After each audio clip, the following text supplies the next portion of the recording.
Jagat maya dihebohkan dengan pernyataan Juragan 99 alias Gilang Widya Pramana terkait omset MS Glow miliknya.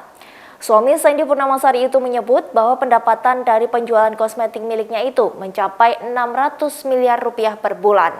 Omset tersebut lantas dibandingkan dengan pendapatan dua perusahaan kosmetik terbesar di Indonesia, yakni Mustika Ratu dan Martha Tilaar. Dikutip dari suryamalang.com pada Jumat 25 Maret 2022, Gilang Widya Pramana atau Juragan 99 mengungkapkan hasil penjualan produk MS Glow selama ini.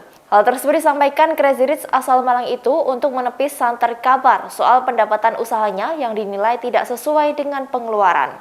Terlebih saat ini banyak yang mempertanyakan asal-usul sumber kekayaannya. Gilang mengungkapkan bahwa saat ini MS Glow masuk kategori skincare lokal yang penjualannya tertinggi di tanah air. Juragan 99 mengungkapkan hingga saat ini MS Glow berhasil menjual 2 juta produk per bulan. Dari produk yang berhasil terjual dalam sebulan itu, ia mengklaim omset penjualan MS Glow menembus 600 miliar rupiah per bulan atau bisa mencapai 7,2 triliun rupiah dalam 1 tahun.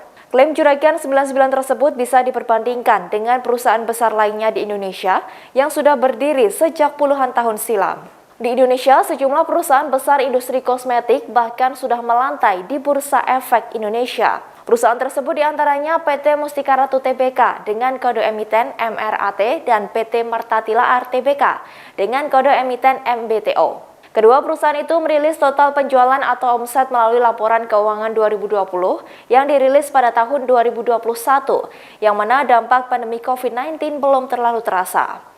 Grup Martha Tilaar mencatatkan penjualan sepanjang tahun 2020 sebesar 297 miliar rupiah atau jika dibagi rata dalam 12 bulan, omset per bulannya yakni 24,75 miliar rupiah.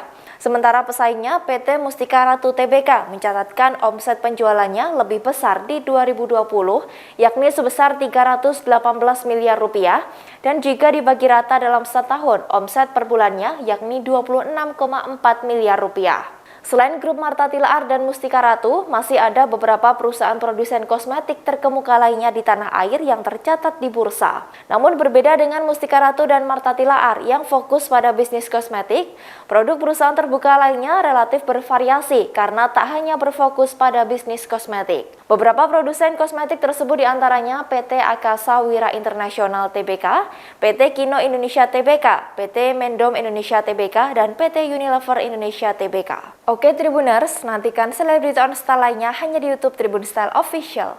Terima kasih sudah nonton. Jangan lupa like, subscribe, dan share ya.